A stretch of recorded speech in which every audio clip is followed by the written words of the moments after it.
I grew up in the countryside, accustomed to living in harmony with nature, familiar with my neighbors as if they were family, and used to the classrooms and schools that always had only 2 or 3 students. I was a fairly good student, and my grades allowed me to leave the countryside. However, once I started high school, the academic pressure became overwhelming, so I began attending cram school. Given my family's financial situation, it was already a struggle to cover the fees for public high school. So I started working part-time. Initially, I thought I could manage everything and still have my weekends free, but in reality, I encountered many challenges. The biggest issue was that even though I only took extra classes for the subjects I struggled with, English and math, my meager salary wasn't enough to cover the costs. So I chose to sacrifice my weekends and all my after-school time. I only had Wednesdays and Fridays free from work because my cram school sessions ran until midnight, which meant I started relying on buses and trains for commuting.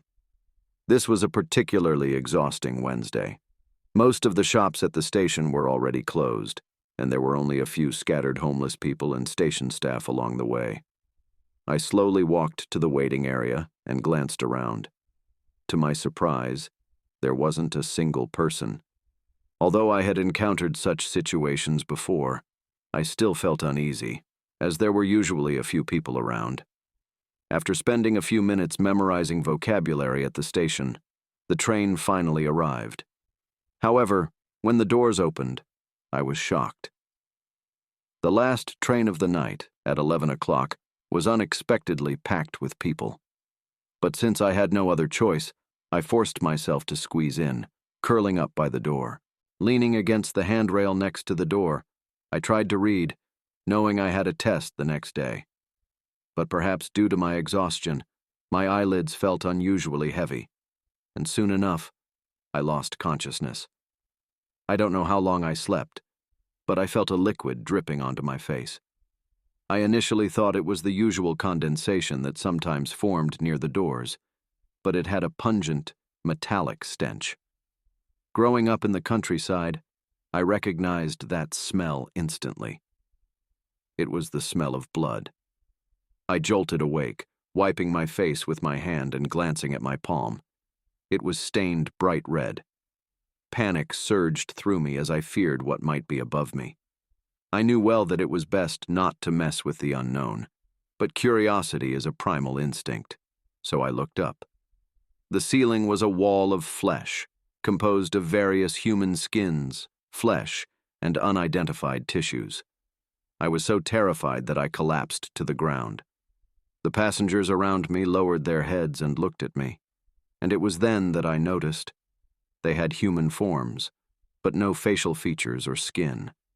In fact, they had no flesh at all, just pale, empty shells. They stared at me with their hollow eye sockets. I met their gaze, too afraid to react. I could feel that I had wet myself, and as the liquid soaked my pants, I saw the passengers seemingly smirking at me. After a long standoff, I noticed the train seemed to be approaching my home station.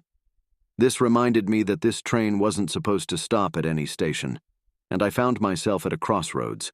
Should I stay on the train and leave my fate to chance, or should I try to break the window and jump, taking control of my destiny?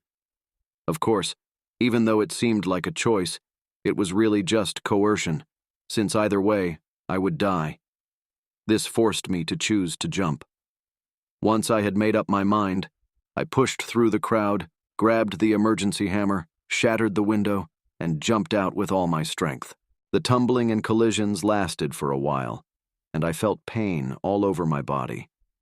But at least I was alive. I looked around and saw a bright light in the distance, which must have been the station's light. So I began walking along the tracks toward it. As the light drew closer, my pace quickened. But just as I was nearing the light, I saw it clearly. It was the train, the very one I was supposed to be on. News report.